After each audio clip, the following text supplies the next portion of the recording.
I do feel guilty. Our next guest just told me in the break that he can smell the roast lamb that is awaiting him after this interview. Of course, that will be a short wait in comparison to the long wait around our freshwater regulations and rules.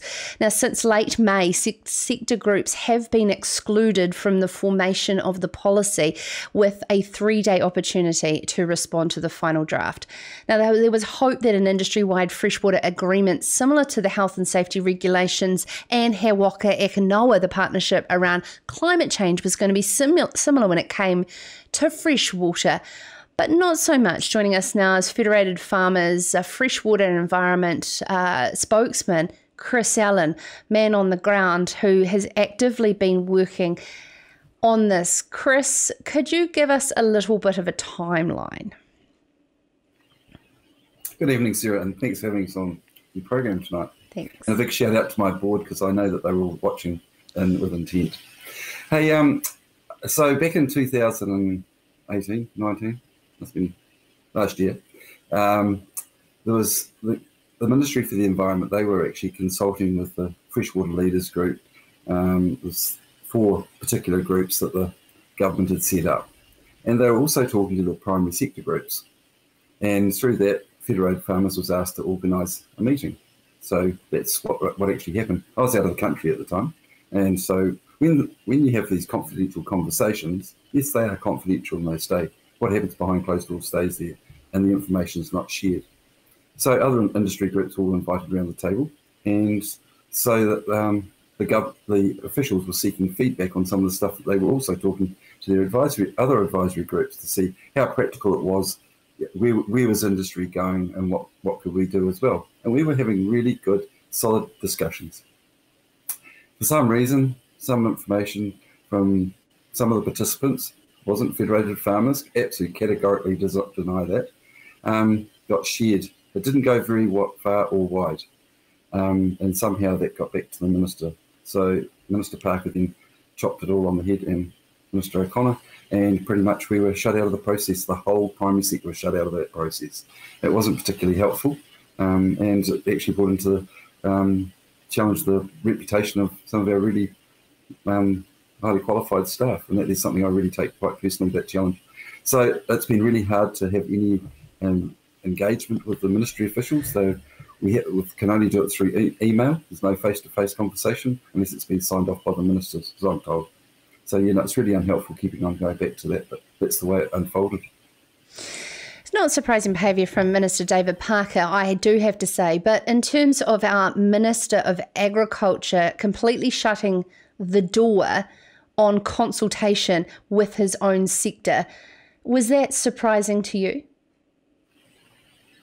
Oh yeah, no, it was.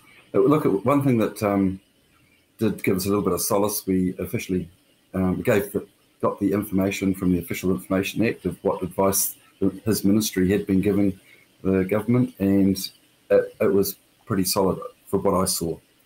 So that gave us a little wee bit of comfort. However, we've got a lot of rules and regulations and a policy package out there at the moment, and it's got a lot of things that aren't going to work particularly well. And if you engage with those practitioners who are going to be doing the work on the ground, you're going to save a lot of embarrassment. Look, last thing we want is on Monday morning, Prime Minister O'Deen sits up at a cabinet meeting and says, "Okay, Minister Parker and O'Connor, what are we going to change in the freshwater documents today?" Because they've started that process. And Minister O'Connor's also said, we've got quite a few changes to do. A lot of those things could have been avoided. That is the frustrating piece. And we do have to remind our listeners and viewers, this is the highest turnout of farmer submissions in history, 17,000 submissions.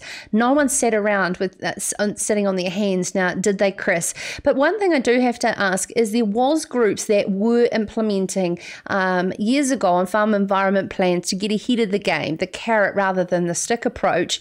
And there's been such a mismatch across totally different industry good organisations and regional councils on what is best practice, and now all of a sudden we have this overarching stick. Yeah, and look, 2 years ago we were actively involved in a process called the Good Farming Practice Action Plan for Water Quality, and that was using the 21 principles of good farming practice so that they've been agreed across industry. And a good management practice doesn't sit still in time. It changes as technologies and the evidence, science says, oh, if you can do this, you can actually make a positive change. And I'll use the example of, we use irrigation. Many years ago, we started with border diking irrigation, then we went to rotarane irrigation, then we got to center pivots, and now there's all sorts of irrigation. All that there is just a progression down that continuum. And in a few years' time, it'll be changed again. So good management practices, we thought, was a really good way. Go to the at-risk catchments where there's a problem, and you start picking up on these principles. Fonterra, they've got their farm plans. We've got Beef and Lamb, they've got some. Dairy NZ have got some. Irrigation New Zealand have got some. How you can get the best out of it is bring industry together, be efficient with the use of time, energy and money. And farmers right at this time are going to be the backbone of the economy again. And we want to build on that, not actually get in the way of them. Chris, how much reputational damage does this do for Federated Farmers going forward into collaborative talks on other issues? Look, there's a whole suite of things that Federated Farmers engages with government on. Whether you're talking firearms, whether you're talking high country, tenure review, there's a whole suite of things.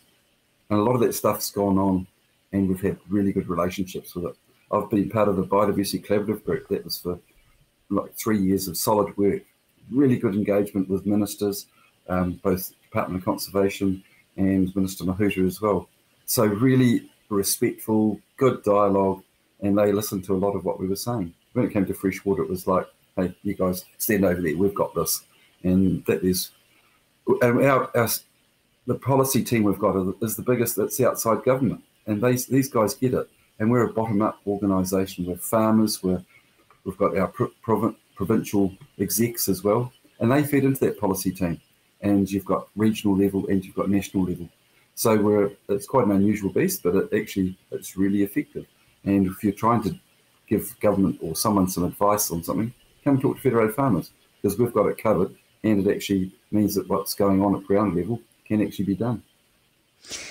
Thank you so much. Now, just on this, Neil Wallace has been following this very, very closely, and comment from Minister Damien O'Connor and Minister David Parker were all declined at their request as well. So the door shut on rural media just as much, if that says enough. Chris, on a positive note, before you get away to that hopefully still warm roast lamb, now tell us, you're in Canterbury, you can advise me on what grows well here.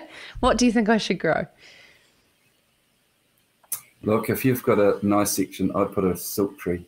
Coming up our back pathway, we've got this beautiful silk tree, and it's just stunning. It does take a wee while for it to come out, just the part of the climate we're at, but it just lasts, and it's just stunningly beautiful. So I love it, especially when it's flowering.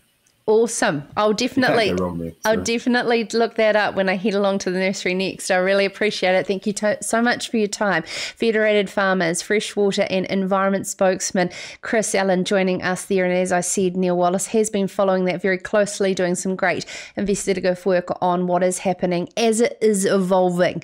It certainly is changing. Last week we saw Damien O'Connor pivot slightly in regards to amending some of those rules.